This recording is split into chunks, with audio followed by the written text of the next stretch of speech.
ஒரு பெரிய மரத்தின் மேலே ஒரு சிறிய குருவி வசித்தது. அது தினமும் மகிழ்ச்சியாக பறந்து தானே உணவு தேடிக்கொண்டு வாழ்ந்து வந்தது. ஒரு நாள் அந்த காட்டில் பயங்கரமான புயல் எழுந்தது. மழை பெய்து காற்று பலமாக வீசியது.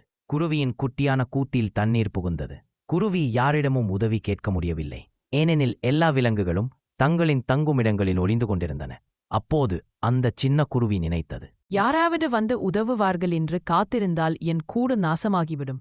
தானாகவே ஒன்றை செய்ய வேண்டும். அது உடனே செயல்பட்டது. கொஞ்சம் கொஞ்சமாக குச்சிகளை தேடிக்கொண்டு வந்து கூடை வலுப்படுத்தியது. இலைகளை எடுத்து தண்ணீர் ஊறாத வகையில் அடுக்கிக் கொண்டது. காற்று அதிகமாக வீசும் பக்கம் கல்லை வைத்து தடுக்க முடியுமா என முயன்றது. பல நேரம் உழைத்த பிறகு அதன் கூடு உறுதியாகி புயலை தாங்கி நின்றது. அடுத்த நாள் காலை சூரியன் உதித்தபோது எல்லாரும் அதன் கூடு எப்படி காப்பாற்றப்பட்டது என்று ஆச்சரியப்பட்டனர். குருவி புன்னகையுடன் சொன்னது, தன் கையே தனக்கு உதவி, நாம் செய்கிற முயற்சியே நம்மை காப்பாற்றும்.